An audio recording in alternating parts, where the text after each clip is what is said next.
This is HotDiggetyDemon, and you're watching Gigaventure. Alright? Gigaventure. I'll be the toast of the town, the colt that all mares know.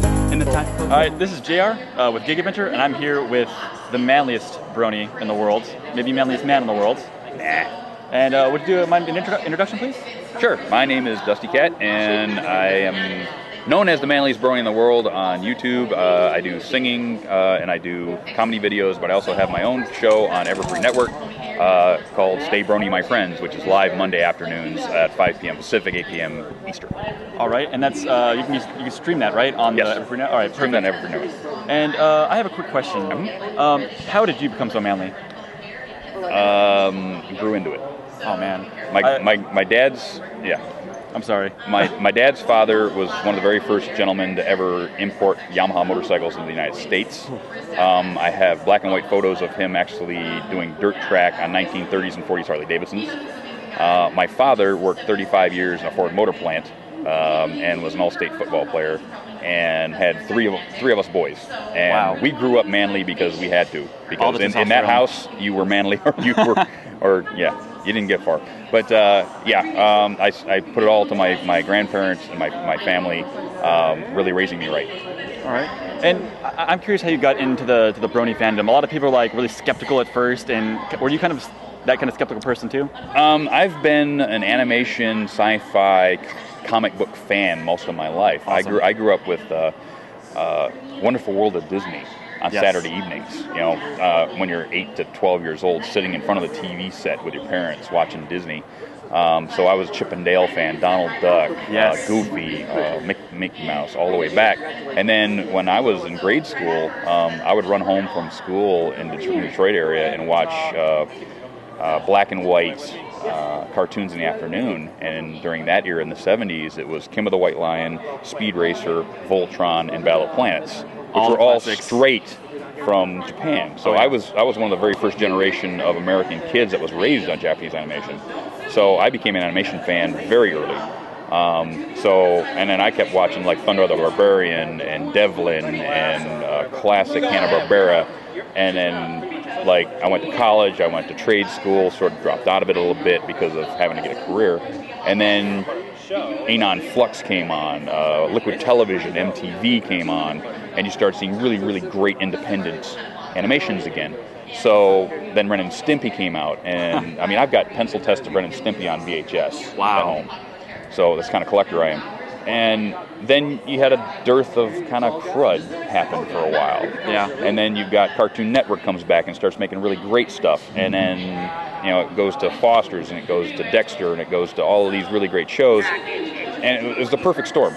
Oh yeah. I mean, I knew nothing about the show, right? So I'm driving back and forth between Nevada and California. I was living in Nevada at the time to play AD&D with my friends. Nice. I'm a dice geek. Nice. So we're playing, and a friend of mine goes, "You got to watch this show. You got to watch this show." And he's been a friend of mine for 20 years. He knows what I like, right? Oh, yeah. I said, "What are we going to watch?" He said, "We're going to watch My Little Pony." What? No, give it a chance. Give it a chance. So okay, we watched the pilot. I went, okay, this is good enough. I'll give it a shot. And we sat there. It was like 1 in the morning. We got done with our game. By the time we're done with the pilot, it's like almost 2. I said, okay, we'll watch a couple more.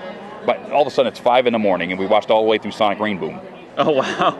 Yeah, and then I was kind of hooked, and then a couple episodes later, Rarity throws herself back on her bed and whines that she doesn't know what to wallow in. I was like, that's it. I was done. I was hooked.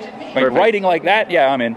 Yes. So that's amazing. Yep. Yeah, that is kind of how like I went to. I was like really skeptical at first, and then my friends were like, yeah, and then it was the one with one of the Pinkie Pie singing ones, and that got me. Yep. Other question is, could you be the long lost brother of Chuck Norris? Maybe. I see the manliest. That beard is not something you something you inherit. You know what I mean? Yeah, it's something that the mustache has its own story. Yes. Okay, its own story. So back in where I grew up in Michigan, we hunt tasty deer all the time, every fall. So we'd start off with bow season, go to rifle season, go back to bow season, and then you end up with black powder season like in January. So it's snowy in Michigan when you go out to black powder season. So my family all grew beards. When you think I grow a beard, my dad is like Grizzly freaking Adams, okay? So we all grow beards and we go and hunt, and then come February, I'm thinking, I got this big bushy beard. This is the only time I'm ever going to be able to do this, so I'll try it. I cut it in. It's not as beautiful as it is today, but it's okay. So we grew up in a house that was built in the 1800s, so the stairs are like really steep. Oh. And there's an edge where you can't see if you're looking up from the living room. So I'm walking down the stairs. My little brother is down watching TV. So as I'm walking down the stairs, he looks up at me, and I look down at him, and he says, "Dude, you look absolutely evil." And it's never been off since. And this is like 1987. So I'm like, my mustache is older than half this fandom. It might be older than me too, but that's how great mustaches are born. Yes, great mustaches have their own stories. All right, and one last closing statement from the Manliest Brony. How do you see EQLA going today? I think that they've gotten a really great start. They've got a really good venue. The crowd is really hyped, and we're going to go out and see if we can see some of the sites. So. Oh, perfect. Yep. All right, thank you, sir. This is JR with Gigaventure here with Dustykatt. And one more time with your Everfreeradio and your YouTube page. Yes, you can see me on Stay Brony, my friends, Monday afternoons, 5 p.m. Pacific, 8 p.m. Eastern on Everfree.net. You can also see my YouTube channel. Look up Manliest Brony in the World, and you'll find me. All right, perfect. Thank you very much, sir. Awesome. Catch you guys later. You too.